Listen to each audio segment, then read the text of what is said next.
tim investigasi dan advokasi bagi Aremania korban tragedi Kanjuruhan yang terjadi pada tanggal 1 Oktober 2022. Kami tergerak untuk segera mengambil langkah-langkah konkret mengingat beberapa hal.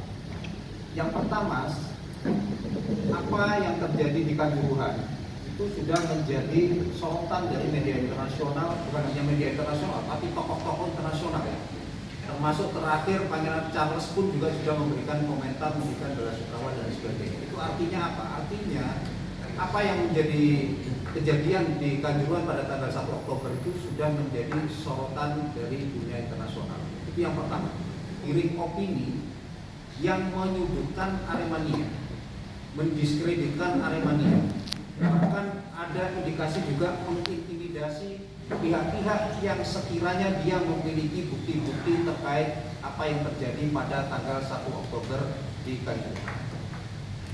Itulah kemudian yang akhirnya kita tergerak untuk segera melakukan langkah-langkah konkret.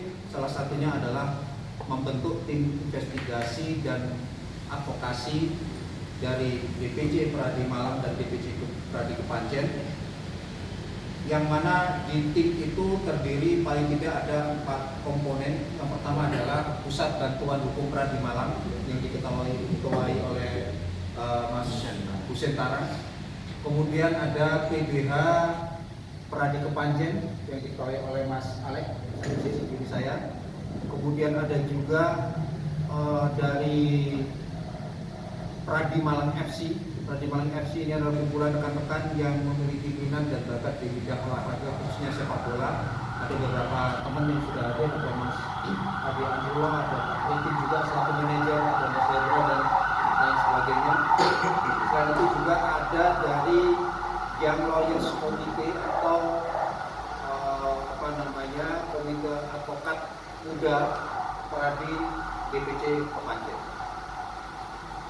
Terkait tim itu sudah kita bentuk, ada setidaknya 50 orang advokat dari 400 advokat yang menjadi anggota DPC Pradi Malang maupun DPC Pradi Kepanjen. Jika diperlukan, kita siap menerjunkan seluruh advokat anggota DPC Pradi Malang dan DPC Pradi Kepanjen untuk terlibat aktif dalam investigasi dan advokasi. Dan di sisi lain kita juga membuka pintu selebar-lebarnya bagi semua komponen masyarakat, baik itu advokat maupun NGO, untuk bekerja bersama-sama dalam rangka untuk melakukan investigasi dan advokasi terhadap Aremania. Nah, secara lebih teknis dan detail, koordinator tim dalam hal ini adalah Mas Tulus Juwono untuk bisa memaparkan apa yang menjadi materi yang bisa kita sampaikan kepada rekan-rekan Bapak. Dipersilakan. Kita insya Allah dari beberapa waktu yang lalu kita sudah bikin tim untuk investigasi maupun advokasi tragedi di Stadion Kanjuruhan. Dari banyaknya korban itu kita berprasangka baik bahwa korban itu berprasangka baiknya memang takdirnya meninggal. Tapi ketika melihat kondisi korban, kita tergerak hati. Kita harus teliti, kita harus periksa, kita harus selidiki kenapa orang yang datang berangkat sehat kemudian pulang meninggal kan gitu. Nah, dari kondisi kayak gitu kemudian kita bergerak bagaimana kita menginvestigasi dia dan mengadvokasi. Nah, dari banyaknya data yang masuk, baik itu melalui elektronik maupun melalui IT yang kita ini baik gadget macam-macam, korban memang tidak jelas berapa banyaknya yang meninggal. Ada yang 129, ada 130, ada yang 171 dan lain-lain. Tetapi kita tidak melihat. Yang kita lihat satu orang meninggal pun itu sudah korban yang terlalu banyak. Apalagi sampai lebih dari 100 korban. Nah itu dari kondisi demikian akhirnya kita melihat apa penyebab sampai terjadi korban begitu banyak.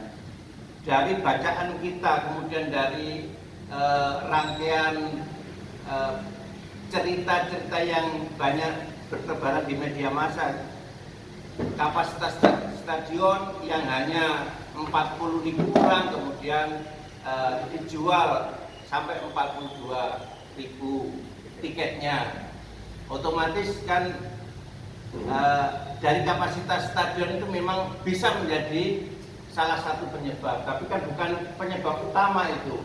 Dulu juga banyak begitu, melebih-lebih, tapi tidak ada korban dan ada meninggal. Nah, faktanya kenapa sekarang ada meninggal?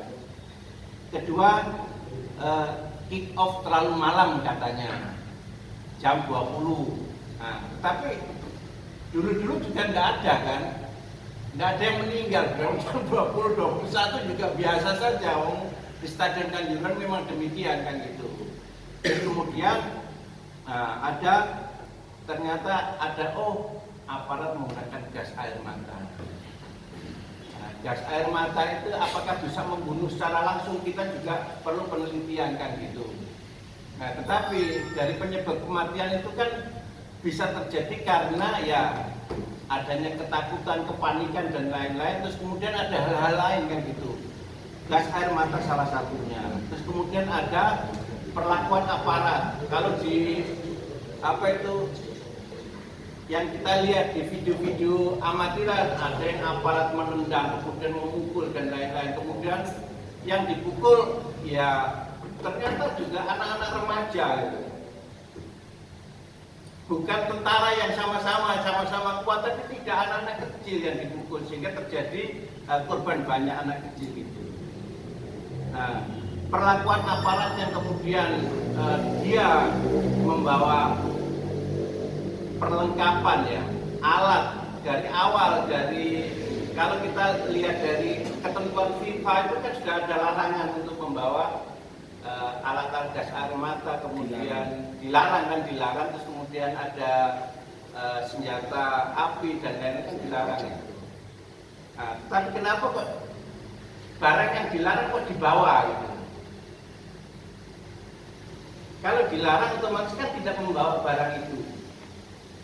Dibawa ke dalam stadion kan tidak boleh membawa barang itu. Karena apa? Stadion tidak memungkinkan untuk setelah ditembakkan orang berpencar kan enggak, tetap aja numpuk di dalam situ. Nah, kemudian tindakan-tindakan membawa yaitu tadi membawa alat yang sudah dilarang oleh ketentuan FIFA maupun ketentuan PSSI sendiri kan itu. Terus kemudian pintu keluar stadion itu ternyata hanya dibuka hanya 2 atau 3, sementara itu ada 14 gate.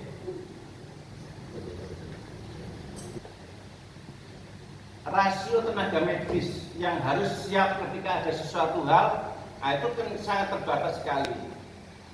Mengenai anjing pelacak, anjing penjaga itu, nah, itu K9 itu biasanya minimal itu 10, bisa menghalangi antara penonton dengan aparat keamanan itu. Nah, dengan kondisi yang demikian, akhirnya kita juga perlu menginvestigasi itu, kebenaran dari data-data yang kita punya itu. Kita harus terjun ke lapangan, kemudian mengadvokasi korban, bagaimana apakah korban kemudian hanya berhenti mendapat santunan. Santunan itu bukan hak, kan? Itu santunan kan pemberian saja. Nah, sementara ada hak-hak lain yang harus kita perjuangkan. Terus kemudian ada tindakan aparat yang berlebihan. Apakah itu tindakan biasa atau tindakan melanggar HAM kan itu? Itu kan kita harus lebih lanjut kita teliti lagi atau kita periksa lagi. Terus kemudian ada temuan yang digunakan gas air mata. Hal-hal tersebut itulah yang juga kami dari Pradi Malang dan Pradi Kepanjen ini kemudian dari korban ini kemudian dibalik menjadi penyebab dari kematian itu. Sementara ada tanda-tanda kayak demikian. Banyak di media massa mengatakan bahwa Kenapa Aremania selalu begitu? Padahal tidak, selama ini tidak. Andai pun begitu kan tidak pernah ada korban, tidak ada yang meninggal. Nah, tapi kenapa tanggal 1 Oktober yang kita menjadi dari hari kesaktian Pancasila menjadi hari kematian kayak gitu. Nah, kita akan memperjuangkan hak-hak mereka, di samping juga hak-hak masyarakat yang lain. Aparat kok sampai ada perubahan sikap aparat, banyak kasus-kasus aparat berlebihan, banyak masyarakat menjadi korban. Tidak hanya di sini saja, tapi di tempat lain banyak polisi melawan hukum tadi itu.